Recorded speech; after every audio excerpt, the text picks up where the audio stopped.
चलिए दोस्तों, आज जो है देखते हैं कि बायोलॉजी का सब्जेक्ट क्लास 9 के बारे में, कि जो बायोलॉजी के जो क्लास 9 में हम लोग बायोलॉजी पढ़ चुके हैं या कहीं पे भी पढ़ते हैं। तो देखिए बायोलॉजी कैसे होता है। जो बायोलॉजी जो है, बायोलॉजी शब्द जो है एक ग्रीक शब्द है, और इसका जो पिता है, इसको जो लिखा है उसका नाम अरस्तु है। क्या नाम है? अरस्तु।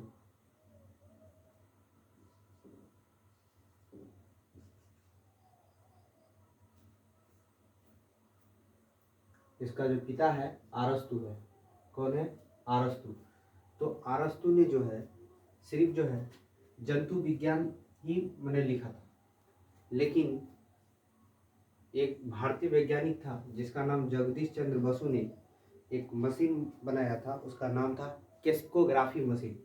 उस केस्कोग्राफी मशीन के द्वारा पेड़ पौधों को देखा, तो पेड़ पौधा में जो है 20 सजीवों के गुण पाए गए। तब जो है आगे चल करके वनस्पति विज्ञान को भी जो है मनुष्य के तरह ही, यानी पेड़ पौधा भी जो है सांस लेते हैं और उसके बाद भोजन बनाते हैं और भोजन करते हैं। नहीं तो सिर्फ जो है पहले हम लोग जंतु विज्ञान के बारे में ही पढ़ते थे। वनस्पति विज्ञान जो है ये बाद में है। और ये वनस्पति विज्ञान का जो है जगदीश चंद्र बसु ने वनस्पति विज्ञान को जो है लिखने के लिए जो है ये थियोफ्रेस्टस को बोला कि जो है आप वनस्पति विज्ञान के बारे में लिखे।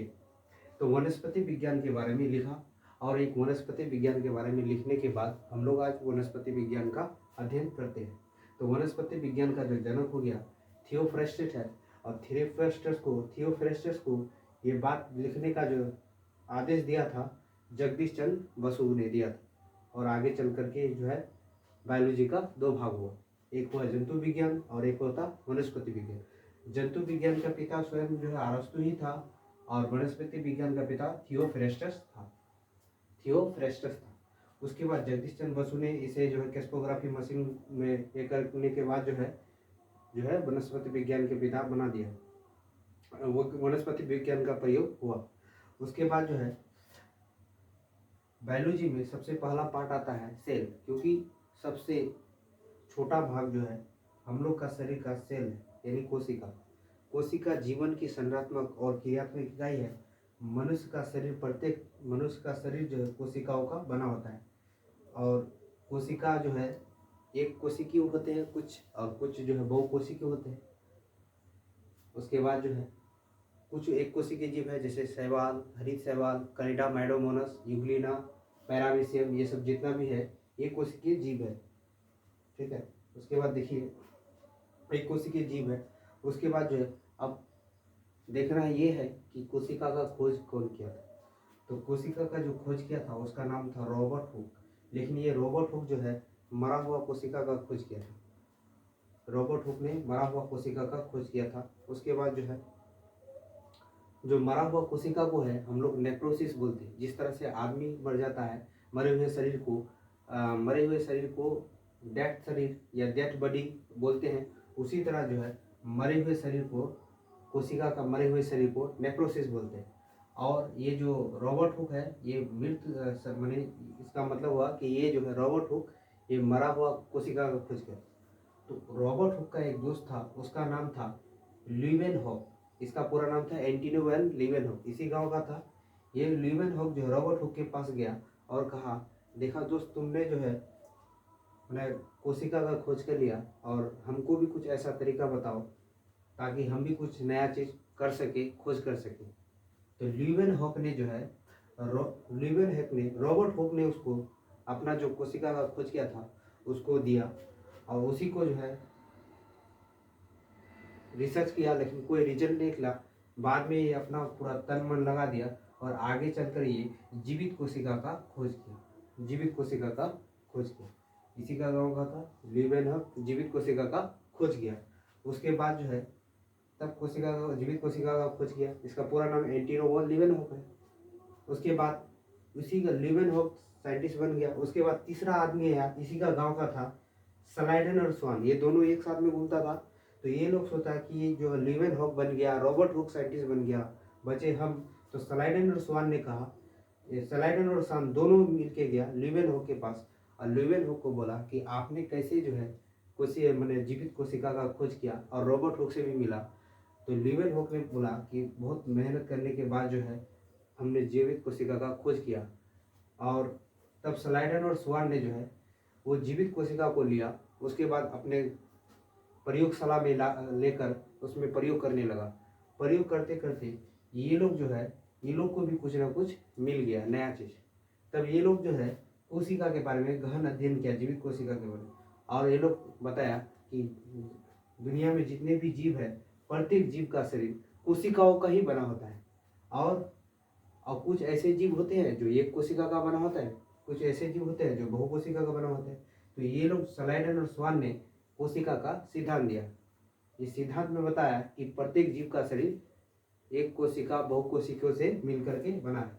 अब बात आती है कि सबसे बड़ी कोशिका होती है, अब बात आती है कि सबसे बड़ी कोशिका, तो सबसे बड़ी कोशिका शुतुरमुर्ग का अंडा होता है, शुतुरमुर्ग का अंडा। और सबसे छोटी कोशिका होता है, पूरा दुनिया में अगर पूछेगा सबसे बड़ी कोशिका तो शुतुरमुर्ग का अंडा, लेकिन पूछेगा पूरा दुनिया में सबसे बड़ी कोशिका, सबसे छोटी कोशिका हो जाएगी माइकोप्लाज्मा।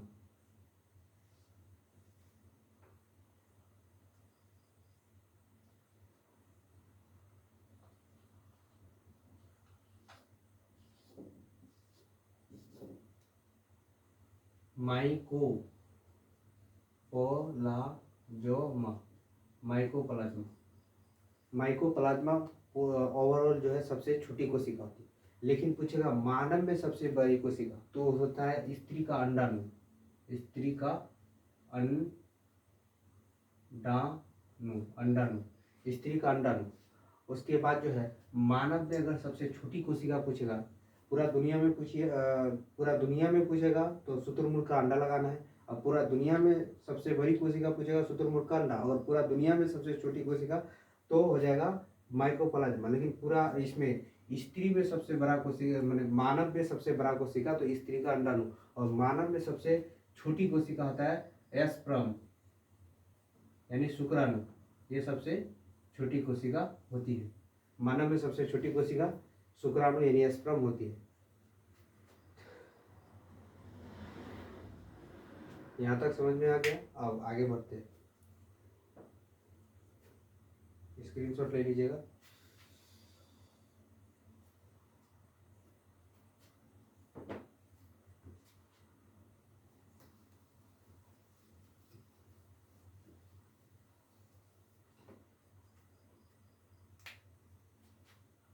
अब रहा बात की कोशिका।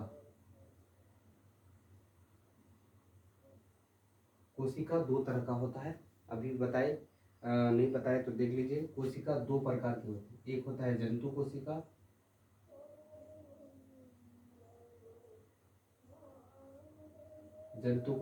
एक होता है पादप कोशिका।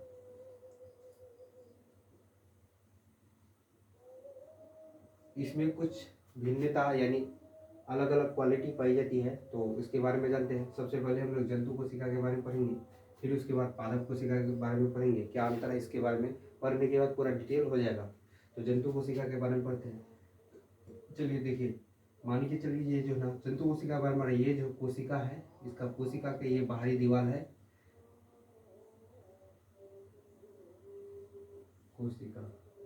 ये कोशिका है, कोशिका का ये बाहरी दीवार है। जिस तरह से आदमी का घर का चार दीवार होता है, उसी तरह से कोशिका का ये बाहरी दीवार है चारों तरफ से। जिस तरह से आदमी का घर का जो है दीवार सीमेंट बालू ईंट से बना होता है, इसी तरह जो है कोशिका का जो ये दीवार है इसे चारों तरफ से ये भी कुछ ना कुछ का बना होगा। ये जो दीवार है ये प्रोटीन का बना होता है, प्रोटीन का बना होता है। ये दीवार जो है प्रोटीन का बना होता है। अब ये चारों, जिस तरह से आदमी का घर का चारों दीवार का कोई ना कोई नाम होगा कि ये उत्तर तरफ का दीवार है, ये पश्चिम तरफ का।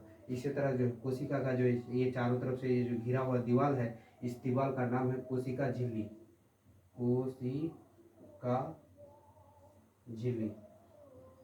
ये कोशिका झिल्ली ही जो है ना प्रोटीन का बना होता है। यहाँ लिख दिए, ये कोशिका झिल्ली यानी बाहरी दीवार जो ही है प्रोटीन का बना होता है। और इसके बीच में जो है यहाँ न्यूक्लियस पाया जाता है, जिसको हिंदी में केंद्रक बोलते हैं, केंद्रक। इसका खोज जो है रॉबर्ट ब्राउन ने किया था,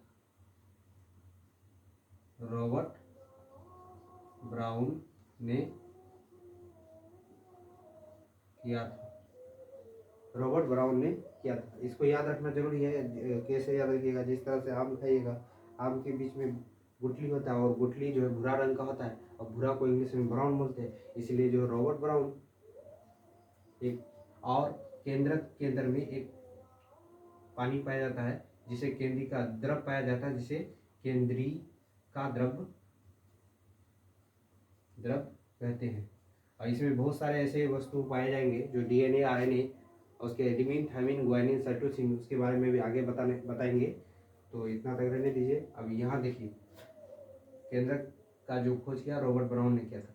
उसके बाद यहाँ पे भी जो है ये कोशिका का जो यहाँ पे भी जो है पानी भरा हुआ रहता है, इसको बोलते हैं कोशिका द्रव, कोशिका द्रव, कोशिका द्रव। और इसमें 80% जो है पानी पाया जाता है, 80%।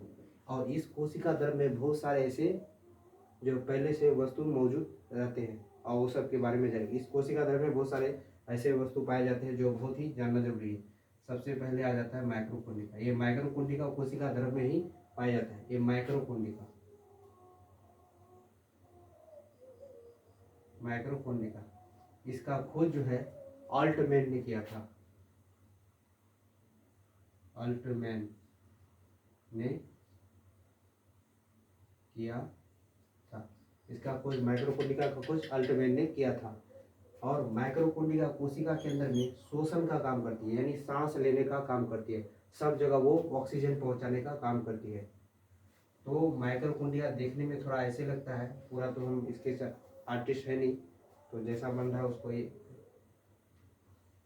कीजिएगा। माइक्रोकुंडिका के अंदर ऐसे दीवार बना रहता है, इस दीवार को क्रिस्टी बोलते हैं, क्रिस्टी।